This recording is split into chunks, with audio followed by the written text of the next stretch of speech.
Hello, everybody. Josh Brown here, back for another great episode on Franchise Euphoria. Well, today's episode is brought to you by IndieFranchiseLaw.com, a leading resource in the franchise space to help you if you're considering buying a franchise, turning your business into a franchise, or growing your business through a licensing or franchise structure. So go on, check it out, IndieFranchiseLaw.com. I think you'll find a lot of valuable and free information as you continue to kind of weigh franchising and licensing and the growth of your business. Without further ado, I hope you enjoy today's episode.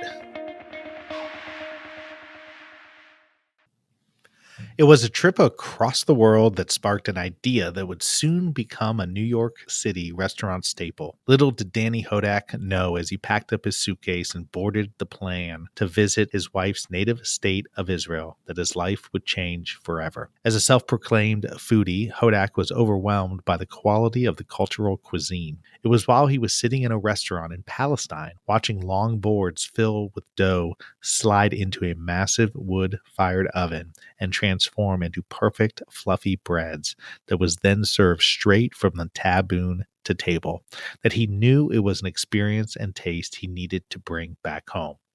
While abroad, he met renowned Israeli chef and international rising star Efi Naon, and right then and there, he knew he had the perfect combination to make this dream a reality. The two came together to bring a new middle-teranean concept to New York called Taboon. Now known as one of the most recognizable and recently ranked one of the best restaurants in New York City, the duo created a fast casual spin-off of Taboon to appeal to the masses with the same authentic flavors. That spin-off is called Taboonette. And in this episode of Franchise Euphoria, please enjoy my interview with Danny Hodak, who really tells great stories and I think will entice your appetite to want to head on over to New York City or the East Coast and check out his new franchise concept, Taboonette. Without further ado, here's my interview with Danny. Hello, Danny. Welcome to Franchise Euphoria. How you doing? I'm very well. Thank you for having me today. Well, I'm excited to hear about this exciting concept, Taboonette, which is a Mediterranean kitchen franchise that is a spin-off from a restaurant, Taboon, that I believe you founded, right? Yes, back in 2004. So tell us a little bit about that. How did you come up with, tell us about the concept, sort of how you came up with the idea. Do you have a background in restaurants, those sorts of things? Sure. So, I guess I got to give a little bit of my story in order to get to how we got to the restaurant, which is just that I grew up in New York City. All my life, I ate in great restaurants. So even though I'm not a chef, I always like to say to people that I'm an eater. And living in New York, of course, I was exposed to so many great types of food. And then always knew that I would love, or I thought I would love the restaurant business, only because I always was the guy who wanted to host the party, throw the party, hire the piano player, make great meals for people. And eventually, I took a trip to Israel with a friend of mine who was my business partner in another business. And when I was there, I happened to meet a woman who I ended up falling in love with and marrying. And along with her came a brother-in-law who happened to be this megastar, famous chef in Israel. So I got the idea that, hey, a famous Israeli chef and a restaurant in New York, maybe I could get into the restaurant business. So we started talking, and I asked him if he would help me if I built a restaurant, and he said he would. And ultimately, to make a long story short, I told him that I wanted to do something with a wood-burning oven. I had seen something in Israel, which was a Palestinian restaurant that basically had these giant wood-burning ovens with these long boards that would go in and out with little pitas on them that were topped with all different kinds of cheeses and shrimp and eggs and I don't know, everything you could think of, vegetables. And it was just so exciting and visceral that I said, I would love to do this in New York.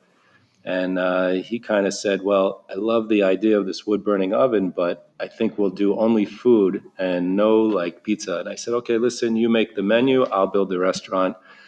And he did more than make the menu. He actually ended up sending me his right-hand man, which is our current partner and chef, Efi Naon, who's a wonderful chef in his own right, of course. And back in 2004, I built a restaurant, never having done it before, just, knowing what I knew as a customer. It was kind of interesting because I built it without anybody from the restaurant, any of my kitchen or my chefs with me. And I kind of just did everything that I thought would be good. And we ended up opening in 2004 on a little corner in Hell's Kitchen in New York. It was really in the middle of nowhere. We were a 100% destination restaurant. I met my chef, Efi Naon, and they started making food, and we were dying the first year and a half. Just in terms of the workload? Just in terms of being in the middle of nowhere, nobody knew who we were. We had no Nobody money. was coming? We had nobody came. We had no money for PR. I knew that the corner we were on was eventually one day going to be a nice little corner because I knew the development plans of the neighborhood. That was part of the things they sold me on. But the joke was that when people asked me, how did you know to open here? I said, I didn't know. I was ignorant. It was ignorance, and with ignorance came courage because I didn't know what I didn't know. Yeah, think about now, because I want you to continue with the story, but think about what you know now. If you had known all of that, all of what you know now back then, you probably would not have, you would have, Yeah, exactly. you may not have even opened it. Exactly.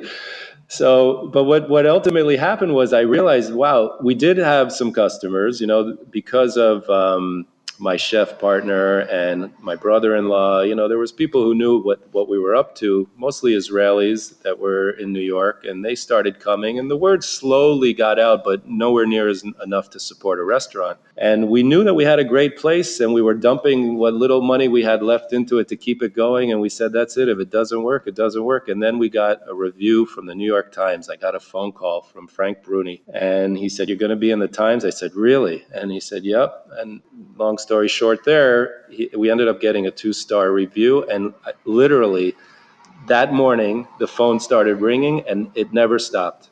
And we just took off from there. It was really the great thing there. And how this ties into what we're doing with Taboonette is that this was 2004. Nobody cooked in a wood burning oven like we were. Today it's almost standard equipment in restaurants to have a nice, showpiece wood burning oven. But we really cooked in the oven. We made our fish, our steaks, our chicken, everything was in the oven, kebabs. And Efi had a lot of experience working on these ovens in Israel. So for him, it was a normal thing. And we realized we had this really special restaurant that no one else really had. And we were pioneering something. I didn't realize then, now when I look back, how much we really were the pioneers of what we called at the time when we opened, when we were talking to New York Magazine, middle-teranean food. And it was a term that I came up with to explain that we were a fusion of Middle Eastern and Mediterranean using French techniques and, professional cooking methods. We actually ended up trademarking the word Middleterranean, and that's what really makes Taboonette special, is because we took our Middleterranean cuisine and we packaged it into a quick service restaurant concept that now we wanted to, see how we can bring this to the masses.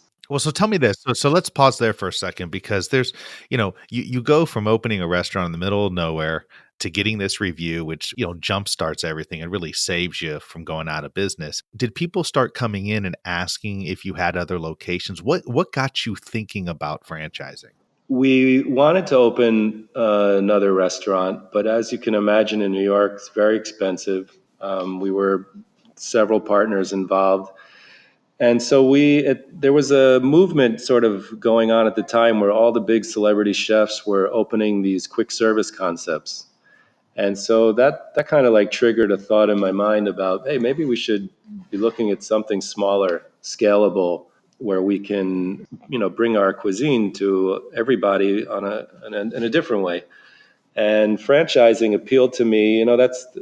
I always wanted to do something with franchising. Back when I was in my 20s, my father gave me these tapes to listen to, these Masters in Business tapes. And the first one I ever listened to was about Ray Kroc. It was called Grinding It Out. And what resonated with me, and when I look at the kind of person I am, I love when you have systems that take care of everything. So franchising was like the natural sort of thing to me for me to gravitate toward, because it's a system where you don't change anything, you just work the system and you get the same result. So McDonald's, you go into any McDonald's or Now take a Shake Shack. They're not a franchise, but you go to any Shake Shack, you get the same exact product because there's a system and you follow the system and everything is done a specific way. And I always wanted to have that.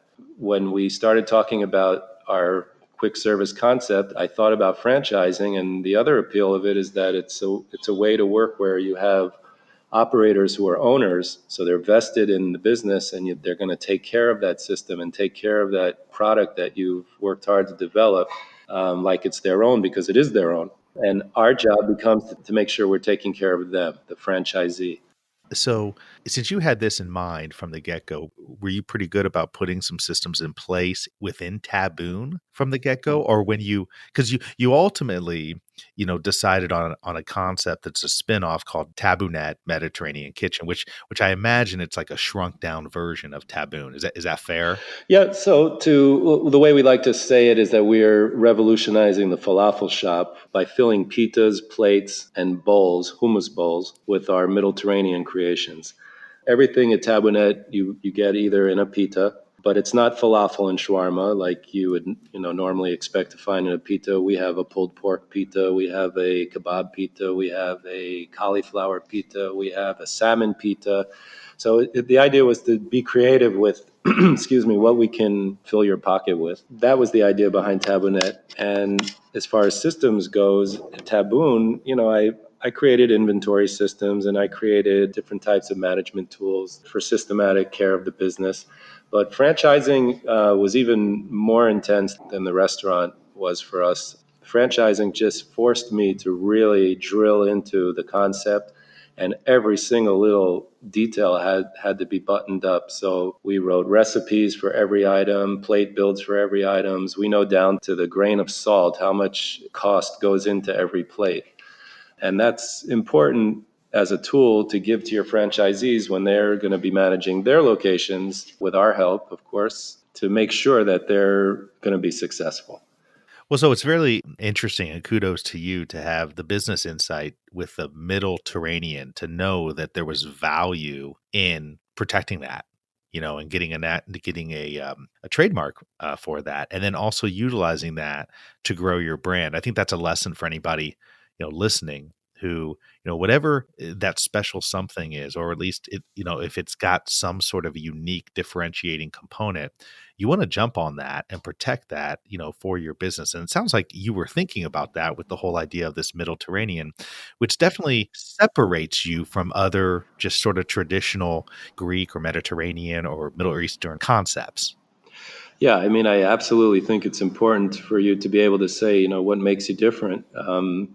That's what people will remember and gravitate towards. So, yeah, we definitely recognize that. And we also really were the pioneers, and we wanted to sort of claim that we have the authority on this. We've been doing it since 2004 with Efi Naon, who's a great chef in his own right here in New York, and he's getting known even beyond New York. So we're very excited about how this growth trajectory can take, where it's going to take us. So, once you start focusing on the Taboonette concept, the franchise concept, now you're in a position, I'm going to take you back to this point where you're seeing they're having to balance multiple things, right? I mean, you're having to make sure that the business, the foundational business, Taboon is operating well. Probably at this point in time, it was operating fairly well. You probably had, some managers and stuff in place. And of course, you've got a great chef leading the charge. But what was that like for you to now split your time and now have to really focus on developing, this revamped concept for the franchise?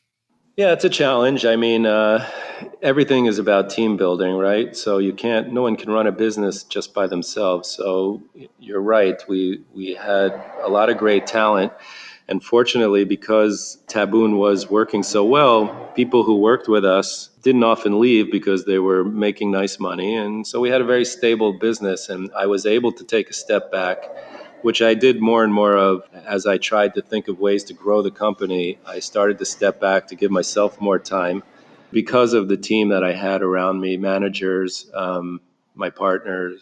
I was able to step back and sort of go full bore into this franchise business, which I met Gary Occhiogrosso, who I ended up working with as my franchise developer, who really helped me get focused and fine tune and put everything in place that needed to be in place in order to launch a franchise system. And I also would give that as a bit of advice to anyone who's considering franchising. Make sure you have the right people to help lead you through the various, pitfalls of developing a franchise system, because it is quite a bit of work and money to do. Yeah, to do well for sure, right? I mean, I speak to people. I'm sure people have no idea what goes into it. This is not something you just, oh, I had this great dream. I think I'm going to franchise, and you just start franchising the next day. I mean, there's a whole process you really got to work through if you want to do it well. Absolutely. And one of the big things that I really learned is, as a franchisor, and we're trying to sell our business model to franchisees, the most important thing for me is that the franchisee is going to be successful. They're going to invest their hard earned money.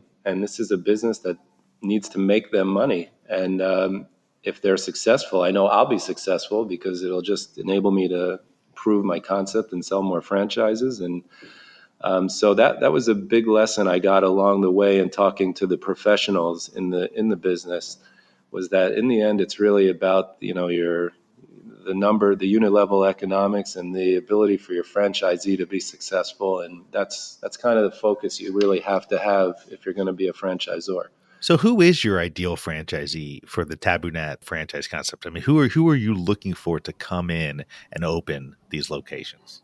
Right. So we want someone who's passionate about serving others, who has that natural caring gene, that makes you want to take care of people, who's into detail and excellence and has some food experience, someone who buys into our sort of core beliefs, which is to, create a culture of caring for each other, our employees, our business, caring for our customers, but also caring for our community. And I think any good business today really has those qualities, where they take care of their employees. They of course, take care of their customers. I mean, that's the business. But then to also give back and be part of the community that you operate in, and do something. So we want to encourage all franchisees to be involved in some form of charity or community outreach. And that's an ongoing sort of development. Do they come to New York for training? Yeah, so we're launching our flagship now corporate store, which will give us two corporate stores, with this one being the training center.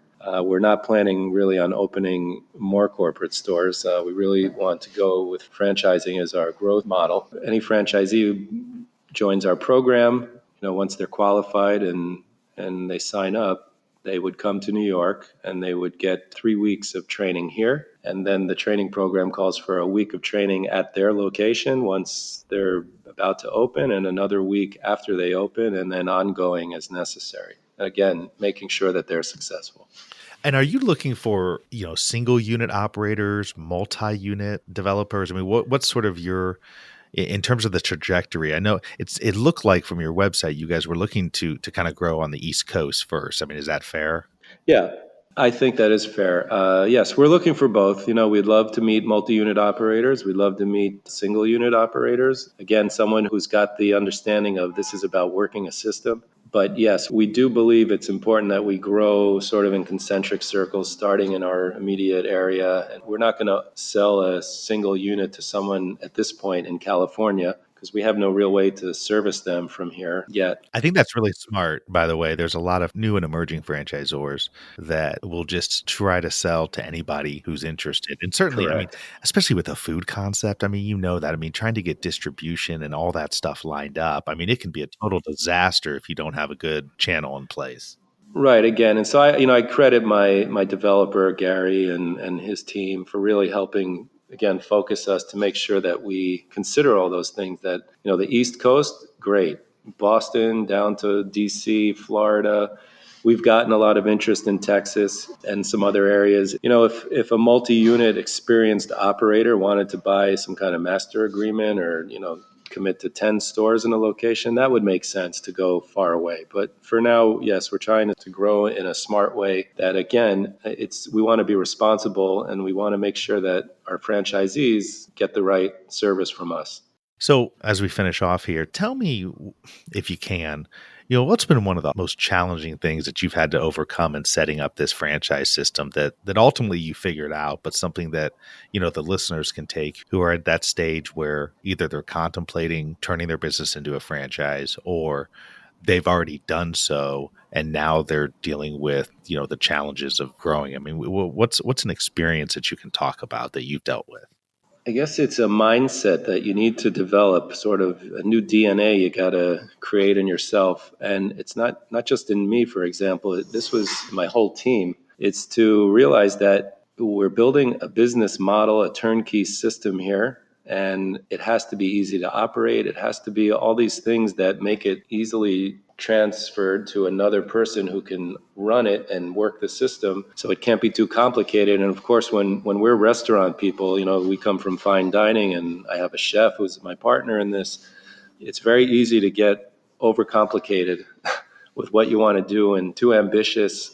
And you really have to get focused and keep it simple and make it scalable. And sometimes, as much as you want to add that item to the menu, you can't do it because it just makes it too complicated. I'm so happy you said that, by the way. I think restaurant concepts are causing themselves complications when what got them to the dance, they go away from. So, in every restaurant, there's the staple items that are the most profitable or that have the highest volume. And I'm always intrigued why sometimes owners will start throwing in other stuff into the mix, whether it's a fear of people getting tired of it or getting stale. But, when you do something like what you did from the Taboon to Taboonette, you really had to focus in and say, okay, here's our core offerings, and that's what we're going to stick with. Correct. So, we really wanted to somehow keep the chef driven aspect of what we do, the chef quality of what we do. And I think we were successful there. And we, in part, did that with technology. We became big fans of the Rationale self-cooking center so that everything is just, spread it out on a pan, stick it in the oven, push a button, and it gets cooked exactly the way we have programmed the oven to cook it.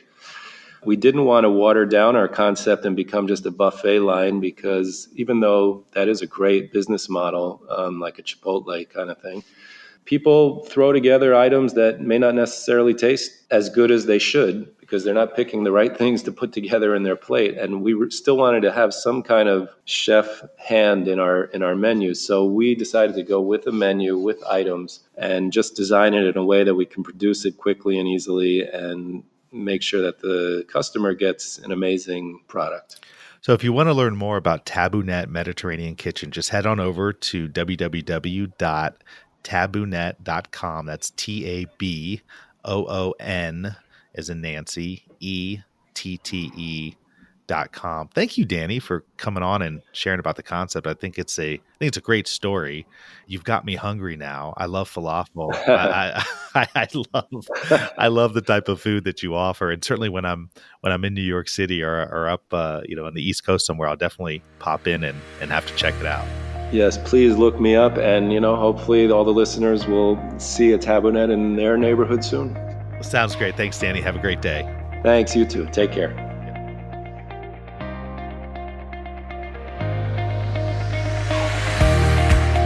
Thank you so much for tuning in for another episode of Franchise Euphoria. If you enjoyed this episode or have enjoyed the podcast in general, I would really appreciate it if you could go to iTunes and leave me a rating and review. It really helps to get this podcast out to more and more people. So the easy way to do it is go to iTunes and in the search box, put in Franchise Euphoria. You will then see my cover art, and you click on my smiling face that says Franchise Euphoria, and then click on the link that says ratings and reviews. It's that simple, but boy, oh boy, does it mean the world to me when people leave ratings and reviews. And like I said, it really helps get the show out there. Once again, would love it if you would go to iTunes and leave a rating and review if you enjoyed this episode or other episodes of the show. And until the next time, happy franchising.